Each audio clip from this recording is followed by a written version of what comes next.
Hello, I am Saurabh Singh, currently pursuing BLLB from Dr. Raman Lohiya, National Law University, and I am volunteer of legal awareness program organized by Law Punch, and I am very happy to be a part of this organization and to be a volunteer of this organization. Thank you.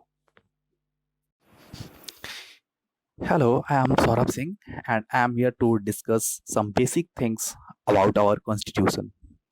जैसा कि मैंने basic things क्यों बोला, क्योंकि ये इतना बड़ा चीज़ है जिसे इतनी आसानी से बताना और समझना बहुत टिपिकल वर्क है और बहुत डिफ़िकल्ट है, क्योंकि जैसा कि हम लोग जानते हैं इसे बनने में 2 साल 11 महीने और 18 दिन का टाइम लगा और इसमें बहुत बड़े-बड़े लोग लाइक सच्चिदानंद सिन्हा, कृष्णा अय्यर, जवाहरलाल नेहरू, भीमराव अम्बेडकर और भी बहुत लोग इसमें मौजूद थे जिन्होंने मिलकर इतने दिनों में हर कंट्री का देखा, वहाँ पे राइट्स, लायबिलिटीज़ सबको देखते हुए और अपनी कंट्री में फ़ॉर्मुलेट उस चीज़ को किया। तो ये इतनी लंबी बात है कि इसे कुछ मिनटों या कुछ घंटों में समझना एक बहुत डिफ़िकल्ट टास्क है। तो हम यहाँ बस कुछ बेसिक राइट्स को जानेंगे, कुछ फंडामेंटल राइट्स को जानेंगे जो कि बताए जाते हैं हमारे आर्टिकल्स 14 से और स्टार्ट होते हैं आर्टिकल 12 से आर्टिकल 35 तक। ये फंडामेंटल राइट का पार्ट्स है। इन सब के बारे में हम जानेंगे, हम सिटीजन्स के राइट्स के बारे में जानेंगे कि क्या हैं। अब थोड़ी इसकी हिस्ट्री के बारे में जान लेते हैं कि क्यों आखिर कॉन्स्टिट्यूशन बनाने की ज़रूरत क्यों पड़ी। जैसा कि अक्सर सब लोग बोलते हैं संविधान, बाबा का संविधान, बाबा अम्बेडकर का संविधान। आखिर लोग ऐसा क्यों बोलते हैं? क्योंकि जो भीमराव अम्बेडकर थे उनका कंट्रीब्यूशन सबसे इम्पोर्टेंट था इसे बनाने में और उन्हें ड्राफ्टर भी बोला जाता है, ड्राफ्टर ऑफ कॉन्स्टिट्यूशन। ठीक है। आगे बात करते हैं, अगर हमारे कॉन्स्टिट्यूशन की बात करते हैं तो यहाँ पे सबसे इंट्रो अगर ये है, अगर हम कुछ हिस्ट्री की बात करें तो पहले क्या था कि लोगों के बीच अपने राइट्स, अपने लाइबिलिटीज़, अपनी ऑब्लिगेशन उनका बिल्कुल उनको पता नहीं था कि क्या उनको राइट्स दी गई है। बहुत इंटॉलरेंस थी सोसाइटी में, तो लोगों ने सोशल कॉन्ट्रैक्ट एक किया स्टेट के साथ, जिसमें ये कहा गया कि एक बेसिकली कॉन्ट्रैक्ट था। कॉन्ट्रैक्ट दैट मीन्स कि आपका और मेरा, स्टेट का और लोगों के बीच कुछ अग्रीमेंट हुआ। उस अग्रीमेंट में ये डिसाइड हुआ कि जो स्टेट है वो लोगों को प्रोटेक्ट करेगी और जो लोग हैं अपनी कुछ राइट्स को स्टेट को दे देंगे। दैट मीन्स राइट्स का मतलब क्या कि अगर वो जो कुछ कमाते हैं उसका टैक्स वो स्टेट को भरेंगे और उसके बदले में स्टेट जो है लोगों को प्रोटेक्ट करेगी। जैसा कि हम जानते हैं 1947 तक, 15 अगस्त 1947 तक हमें आज़ादी नहीं मिली थी। उसके पहले हम लोग हम लोग के ऊपर ब्रिटिशर्स का रूलिंग था। तो उसके पहले भी इंडियन गवर्नमेंट ने ये ट्राई किया कि कुछ ऐसे एक्ट बनाए जाए जो कि इंडियन सिटीजन्स को कुछ फेवर करे, उन्हें कुछ राइट्स दिलाए। Like government of India act 1935 बना, वो काफ़ी इम्पॉर्टेंट रहा, बहुत इम्पॉर्टेंट रोल प्ले करता है सिटीजन्स को उनकी राइट्स का पता दिलाने में। बट क्या था कि जब हमारा देश जो था वो आज़ाद हुआ तो उस टाइम भी बहुत जमींदारी थी। लैंड ओनर्स जो थे वो लेबरर्स को डोमिनेट करते थे, बहुत क्रूएल टाइप के थे, मतलब क्रूएल्टी होता था लेबरर्स के साथ।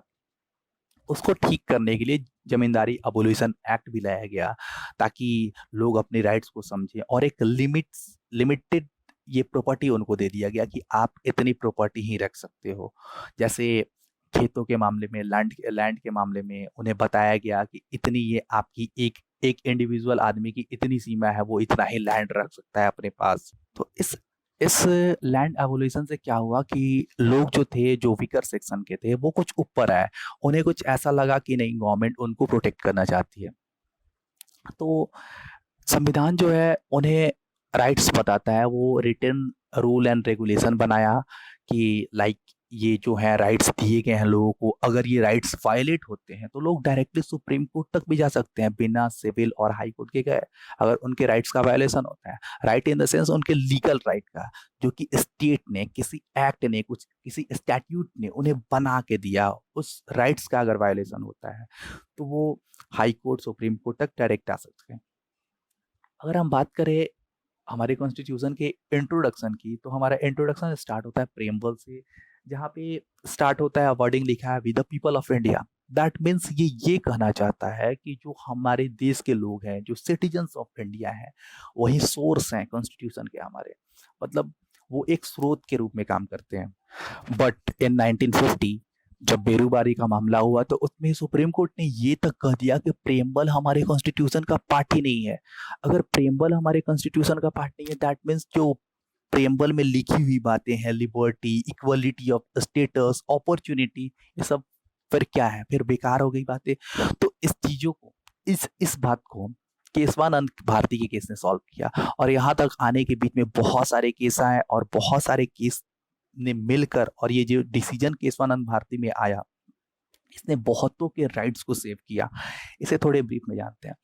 स्टार्टिंग होता है शंकरी प्रसाद के केस से, उसके बाद सज्जन सिंह, उसके बाद कामेश्वर प्रसाद का केस, गोलकनाथ का केस, और लास्ट में केशवानंद भारती का केस आता है। बेसिकली इन केसेस की अगर हम बात करें तो एक समरी में मैं बात करता हूँ, ब्रीफ में बात करता हूँ, तो इन किस केस में ये बताया गया कि लाइक जो गवर्नमेंट की जो अमेंडिंग पावर है, जो आर्टिकल 368 ऑफ कॉन्स्टिट्यूशन से मिलती है, और जो सुप्रीम कोर्ट जो रूल बनाता है वो भी एक लॉज में आता है जो कि आर्टिकल 13 में इंक्लूड है। लाइक लिखा हुआ है उसमें, laws include the ordinance and any other notification laws वगैरह वगैरह। तो ये सब, तो ये बताया गया कि जो 368 का है और 13 का है, क्या दोनों सेम है। और ये भी बताया गया, और सुप्रीम कोर्ट और गवर्नमेंट की एक तरह से दोनों के बीच एक स्ट्रगल था कि कौन सुपीरियर है। जो केशवानंद भारती के पहले का जो केस था, जो कि गोलकनाथ का केस था, जो कि 11 जजों की बेंच थी, उसमें ये डिसाइड हुआ, उसमें भी कुछ हद तक सही डिसाइड हुआ था। उसमें ये डिसाइड हुआ कि जो भी राइट्स जो गवर्नमेंट फॉर्मुलेट कर रही है, बना रही है लोगों के लिए, अगर वैसा कोई भी चीज, कोई भी बात अगर सिटीजन्स के राइट्स को, फंडामेंटल राइट्स को वायलेट करती है, तो वो अल्ट्रा वायरस होगी, वो मतलब नल एंड वाइड होगी, उसका कोई इंपॉर्टेंस नहीं रहेगा। और इसमें ये भी कहा गया कि गवर्नमेंट वैसा कोई रूल ही नहीं बना सकती है, कोई कोई लॉ नहीं बना सकती है जो कि सिटीजन्स के राइट्स को इम्फ्रिंज करे। तो ये क्या कर रहा था, ये सुप्रीम कोर्ट को सुपीरियर दिखा रहा था कि सुप्रीम कोर्ट ने ऑर्डर कर दिया, अब गवर्नमेंट कोई रूल एंड रेगुलेशन नहीं बना सकती है। बट इस डिसीजन को, जो कि अनक्लियर डिसीजन था थोड़ा सा, इसे सही किया केशवानंद भारती के केस ने। केशवानंद भारती के केस में कहा गया कि जो गवर्नमेंट है, स्टेट है, वो कोई भी रूल एंड रेगुलेशन, कोई भी लॉ बना सकती है, बट एक चीज गवर्नमेंट को बताया गया कि गवर्नमेंट को वैसा कोई भी लॉ नहीं बनाना है जो कि सिटीजन्स के बेसिक स्ट्रक्चर जो सिटीजन्स को दी गई है, लाइक फंडामेंटल राइट्स जो दी गई है, इक्वलिटी का स्टेटस, अपॉर्चुनिटी का स्टेटस, इन सभी चीजों को वायलेट करे। हम बात करते हैं बेसिक स्ट्रक्चर के बारे में। केशवानंद भारती में समझाया गया बेसिक स्ट्रक्चर का थोड़ा सा मतलब समझाया गया। इसमें बस बताया गया कि बेसिक स्ट्रक्चर दैट मीन्स जो फंडामेंटल है, जो आपका बेसिक है। इसमें एक एग्जांपल देते हुए बताया गया कि जैसे हम जो रिलीजन और पूजा पाठ करते हैं, इसमें कोई फंडामेंटल चीज, फंडामेंटल बिलीफ या फिर कस्टम के बेस पर हम जो भी रिलीजन डिसाइड करते हैं, हम जो भी वर्शिपिंग डिसाइड करते हैं अपने लिए, वो हमारे लिए फंडामेंटल होती है। लेकिन अगर उसके मेथड में, अगर हमारे प्रोसेसन में, अगर पूजा करने के तरीके में अगर कोई चेंजिंग आता है, तो वो बेसिक नहीं है। लाइक अभी हम ये जो पैंडेमिक चला है कोरोना का, तो इसमें हम देखते हैं कि ऑनलाइन भी पूजा हो रही है। तो दैट मीन्स ये एक तरीका हुआ पूजा करने का। ये फंडामेंटल ये है कि हम किसी गॉड में बिलीव कर रहे हैं, हमारा जो बिलीफ सिस्टम है, हमारा जो ट्रस्ट है उस गॉड के लिए, वो हमारा फंडामेंटल लेवल है। बट हमारे हमारे प्रोसेसन का मेथड, या फिर हम जो भी पूजा करते हैं उसका रूल एंड रेगुलेशन, वो अलग हो सकता है टाइम एंड सरकमस्टांस को देखते हुए। तो ये थोड़ी बातें की गई थी केशवानंद भारती के केस में। तो इस केस ने ये डिसाइड किया कि जो सुपीरियर वाली जो फीलिंग्स थी सुप्रीम कोर्ट की और गवर्नमेंट के बीच में जो स्ट्रगल था कि मैं सुपीरियर तो वो सुपीरियर, इस चीज को इसने खत्म किया और बताया कि गवर्नमेंट चाहे तो कोई भी लॉज बना सकती है, जो मन वो करे, बट ऐसा कोई लॉ नहीं बनना चाहिए जो भी हमारे कॉन्स्टिट्यूशन में दिया हुआ है, जो भी हमारे फंडामेंटल्स राइट सिटीजन्स को दिए गए हैं, उनका वायलेट करे, उनको इन्फ्रिंज करे। तो ये जो एम्बिगिटी थी, ये इसको क्लियर किया सुप्रीम कोर्ट ने केशवानंद भारती की केस में। अब हम बात करते हैं प्रीएम्बल में कुछ ऑब्जेक्टिव्स दिए गए हैं। ऑब्जेक्टिव्स क्या है कि जस्टिस होना चाहिए, लिबर्टी होना चाहिए, इक्वलिटी होना चाहिए, या फिर फ्रैटर्निटी होनी चाहिए। इन सब चीज़ों को शेप दिया है हमारे फंडामेंटल राइट्स ने, जो कि कॉन्स्टिट्यूशन के पार्ट 3 में आर्टिकल 12 से लेकर आर्टिकल 35 तक है। ये फंडामेंटल राइट्स है बेसिकली क्या? फंडामेंटल मीन्स जो कि बेसिक राइट्स हो, दैट मीन्स जो एकदम आप जिसके बिना जो एसेंशियल कंपोनेंट्स हो लाइफ का, जिसके बिना कोई आदमी रह नहीं सकता है, जीवित रह नहीं सकता है वो। तो इस राइट्स के बारे में क्या हर एक सिटीजन्स को, जो कि इंडियन सिटीजन्स हैं या फिर नॉन सिटीजन्स हैं, क्योंकि हमारे कॉन्स्टिट्यूशन ने नॉन सिटीजन्स को भी कुछ राइट दिए हैं, क्या हर एक सिटीजन्स को who are living in India, क्या उन्हें ये पता है कि वो राइट्स कौन कौन से हैं और वो राइट्स क्या हैं और वो राइट्स फॉलो हो रहे हैं कि नहीं? बात आती है सबसे पहले इक्वलिटी की, क्योंकि आर्टिकल 14 स्टार्ट होता है, ये बताता है राइट टू इक्वलिटी। तो इक्वलिटी का मतलब क्या है हिंदी में? इसका मतलब समानता हुआ, कि मतलब सब लोग समान हैं। इसमें दो कॉन्सेप्ट आते हैं इक्वलिटी के कॉन्सेप्ट में। जो पहला कॉन्सेप्ट है वो है equality among all, that means सब लोग बराबर हैं। वो या तो राजा हो या रंक हो, दैट मीन्स या तो प्रेसिडेंट हो या फिर कोई लेबर हो या फिर कोई वीकर सेक्शन का आदमी हो, सब लोग बराबर हैं। कुछ हद तक ये चीज़ सही भी है, क्योंकि अगर किसी का राइट्स वायलेट होता है तो सबको पावर दी गई है कि आप सुप्रीम कोर्ट तक जा सकते हो डायरेक्टली, आप हाई कोर्ट तक जा सकते हो डायरेक्टली। बट क्या अगर हम रियल लाइफ में, अगर हम प्रैक्टिकली देखें, तो क्या हमारे सोसाइटी में इस चीज़ को फॉलो किया जाता है? तो मेरा आंसर अगर मैं कहूँ तो मुझे नहीं लगता, क्योंकि मुस्लिम लॉ जो कि बनाया गया है उसमें ये बताता है कि जो हस्बैंड है उसके पास राइट्स है कि वो 4 शादी कर ले, उसके पास राइट्स है कि मुट्ठा मैरिज कर ले, लेकिन जो वाइफ है, जो फीमेल है, वो एक ही शादी कर सकती है। और भी बहुत सारा चीज़, इद्दत पीरियड वगैरह वगैरह क्या क्या बनाया गया उसमें। तो मेरे ये कहने का मतलब है कि क्या वो मुस्लिम जो पर्सनल लॉ है उनके लिए जो बनाया गया है, और क्या हमारा जो कॉन्स्टी है जो कि सबको राइट राइट अमॉन्ग ऑल बताता है, तो इसमें से मुस्लिम लॉ ने खुद को सुपीरियर बताया है कॉन्स्टी के ऊपर। मेरा मीन्स ये नहीं है कि अगर मेल को 4 शादी का राइट्स है तो फीमेल को भी होना चाहिए। मेरा मतलब ये है कि अगर हमारे कॉन्स्टिट्यूशन ने बोला है कि इक्वलिटी अमॉन्ग ऑल, सबके बीच समानता होनी चाहिए, तो यहाँ पे डिस्क्रिमिनेशन क्यों है? आखिर हम सो क्या करना चाहते हैं कि मुस्लिम जो पर्सनल लॉ है उनके लिए जो राइट्स बने हैं वो सुपीरियर है हमारे कॉन्स्टी से? बिल्कुल गलत। अब हम एक और बात करें तो इसमें इक्वलिटी में इक्वल प्रोटेक्शन ऑफ लॉ का बात किया गया है, जिसमें ये बताया गया है कि ये दो चीज़ों पे बेसिकली बेस्ट है। जो फर्स्ट वन है वो इंटेलिजिबल डिफरेंसिया है, दैट मीन्स कि डिफरेंट इंटेलिजेंसी वाले पर्सन के साथ डिफरेंट चीज़ें अप्लाई होगी। और दूसरी बात है रेशनले नैक्सस, कि जो भी उसमें नैक्सस का मतलब होता है साठ घाट। अब हम साठ घाट बनाएंगे कि लाइक जो वीकर सेक्शन है और जो स्ट्रॉन्गर सेक्शन है उनको बैलेंस करने के लिए। लेकिन क्या हमारे कंट्री में ऐसा कुछ अप्लाई होता है? अगर हम बात करें, अगर हम प्रैक्टिकली बात करें, तो जो स्ट्रॉन्गर सेक्शन है वो तो खुद राइट के लिए लड़ सकते हैं, क्योंकि उनके पास फैसिलिटीज़ हैं, मनी है, वो खुद की राइट समझ सकते हैं। और इतना वो स्ट्रांग है, दैट मीन्स उसके बाद उनके पास एजुकेशन भी होगी, वो कुछ जानते भी होंगे अपने राइट्स के बारे में। बट क्या वीकर सेक्शन जानती है? नहीं। इसीलिए मैं ये बोलना चाहता हूँ, और मेरा ये व्यू है, जो वीकर सेक्शंस हैं उनको बहुत सारी ऐसी राइट्स को बताना चाहिए और अवेयर करना चाहिए, ताकि वो स्ट्रॉन्गर सेक्शन के बराबर तो नहीं लेकिन बैलेंस रहे सोसाइटी में। दैट मीन्स उनको राइट्स ज़्यादा प्रोवाइड करना चाहिए ताकि हमारे सोसाइटी में बैलेंस रहे। बट क्या ऐसा प्रैक्टिकल लाइफ में होता है? द आंसर इज नो, क्योंकि जो वीकर सेक्शंस हैं, जिनके पास कम पैसा है, जिनके पास वो सारी फैसिलिटीज़ नहीं है, बहुत लोग तो ऐसे हैं जिन्हें ये भी नहीं पता है कि मुझे खाने का भी राइट मिला हुआ है, वो चोरी चुपके से खाना भी पसंद करते हैं। और भी बहुत बहुत बातें की गई है कॉन्स्टिट्यूशन में, जिसे कवर अप करना बहुत मुश्किल है। दूसरी बात ये है कि हमारा जो फ्रीडम ऑफ एक्सप्रेशन का अधिकार दिया गया है, फ्रीडम ऑफ प्रेस का अधिकार दिया गया है। बहुत सारे लोग ये भी राइट्स नहीं जानते होंगे कि हर एक सिटीजन्स चाहे तो ओपन कोर्ट में जाके कोई भी जजमेंट, कोई भी हियरिंग को सुन सकते हैं, क्योंकि ये उनका राइट है। प्रेस का अधिकार है कि कोई भी चीज़ जो जजमेंट हो रही है पब्लिश, कुछ एक्सेप्शंस हैं बट पब्लिश कर सकती है।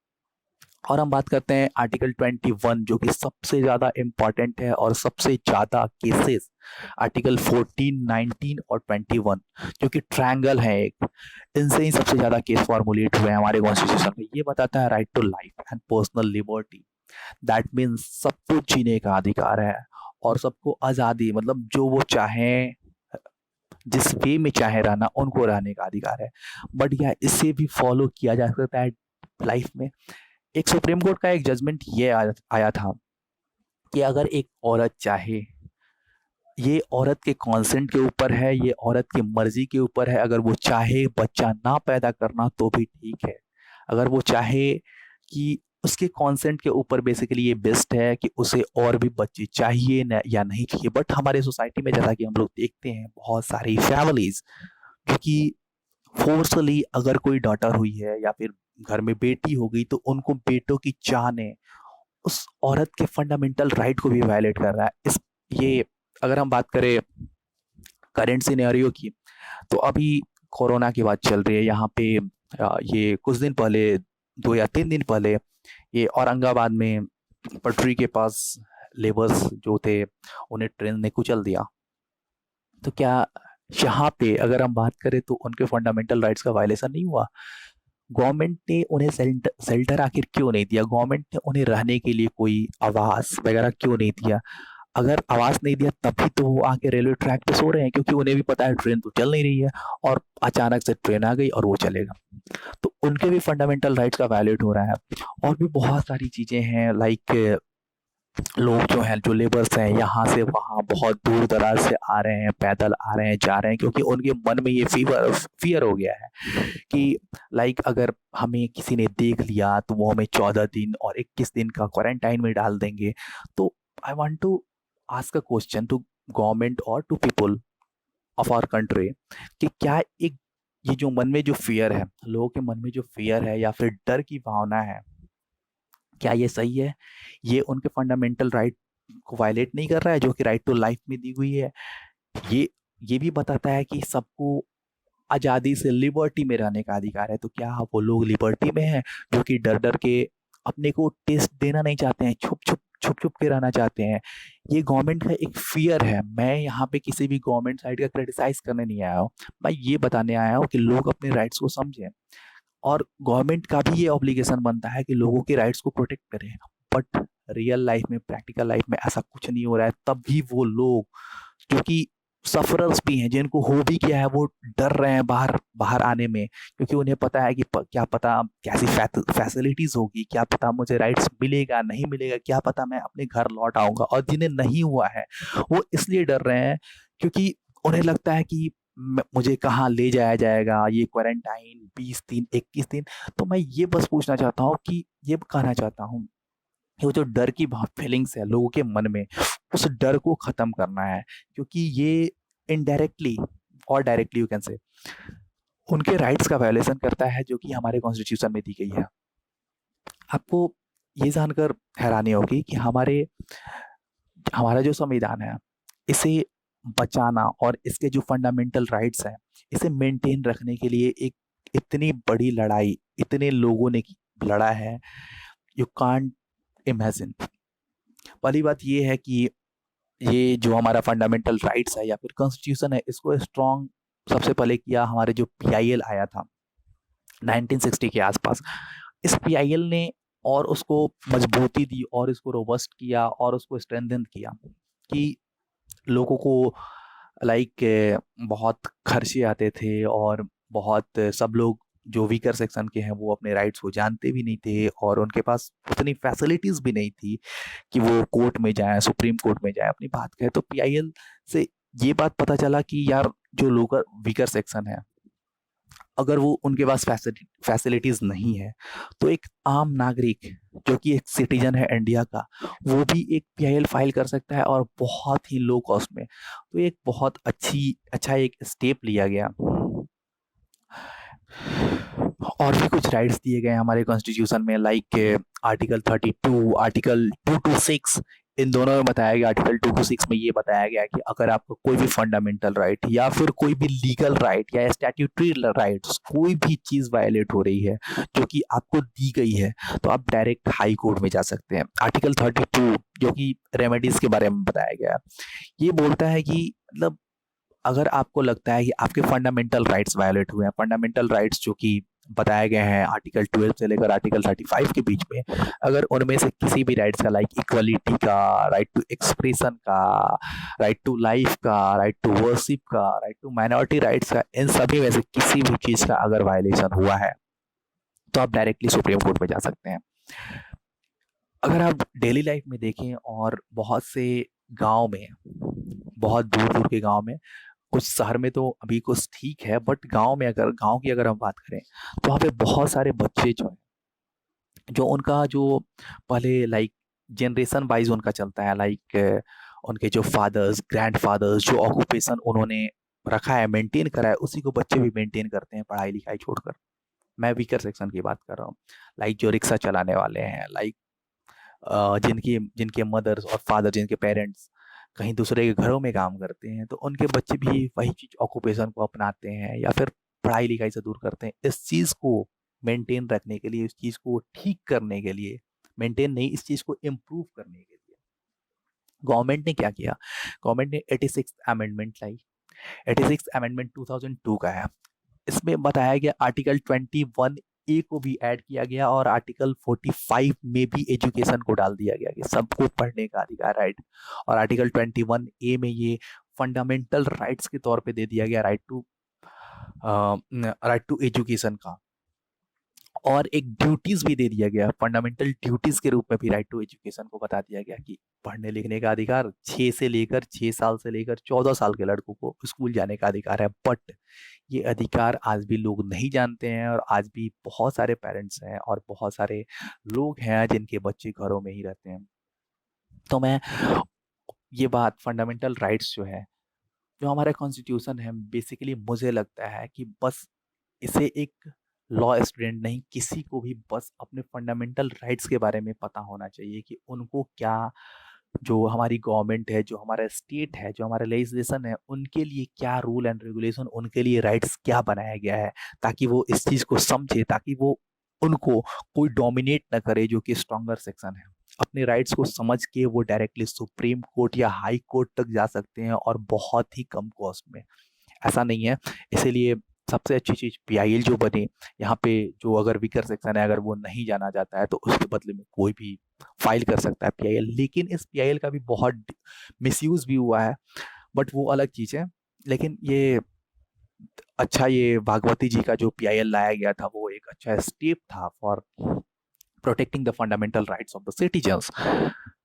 और भी बहुत सारे राइट्स दिए गए हैं, बट ये जो इम्पोर्टेंट थे वो मैंने आपको बता दिया। तो थैंक्स अ लॉट।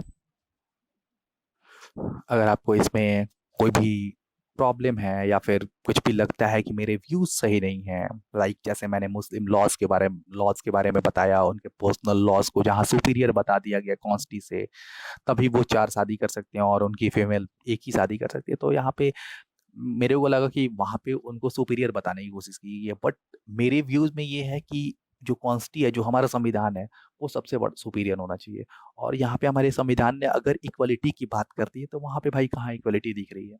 तो इस चीज़ को मैंने जो भी बोला, अगर किसी को कोई कमेंट करना हो या फिर क्रिटिसाइज करना हो मुझे, या फिर बताना हो कि नहीं मेरे व्यूज़ यहाँ गलत थे, तो प्लीज़ आप कमेंट कीजिएगा। और अगर आपको वीडियो सही लगता है देन इसे आगे बढ़ाइए, ताकि जो वीकर सेक्शन, जो हमारे सोसाइटी में लोग हैं, वो खुद को समझें कि यार महामारी यहाँ पे है लेकिन हमारे कुछ राइट्स दिए गए हैं। एक और एग्जांपल मुझे याद आया, ये नोएडा का। नोएडा में कुछ दिन पहले ये डिलीवरी बॉय जो थे वो पिज़्ज़ा लेके जो जाते थे, उनके चलते बहुत सारे लोगों को ये हो गया। तो क्या उन लोगों को राइट्स हैं? क्या वो लोग उनके खिलाफ कुछ एक्शन ले सकते हैं? तो इन सब चीज़ों को भी जानना इसलिए ज़रूरी है क्योंकि डे टू डे लाइफ में ये सब चीज़ होते हैं। और वो जो पिज़्ज़ा डिलीवरी बॉय जो आया और उनके चलते जो हुआ, तो वहाँ पे जो कंपनी है जो कि ये चीज़ चला रही है, उसने उन सारे लोगों के राइट्स को वायलेट किया है। क्योंकि कंपनी जो ये काम दे रही है उन लोगों को ऑथराइज की है, उससे पहले ये जानना चाहिए कि क्या ये लोग जो हैं कैपेबल हैं, क्या ये किसी भी इन्फेक्शस जो डिजीज है उससे ये अफेक्टेड तो नहीं है, और क्या ये दूसरे लोगों के राइट्स को वायलेट कर सकता है। तो जितने भी लोग हैं जो इन्फेक्टेड हो गए इसकी वजह से, मुझे लगता है मेरे व्यूज में कि उनके राइट्स भी कहीं ना कहीं वायलेट हुए हैं।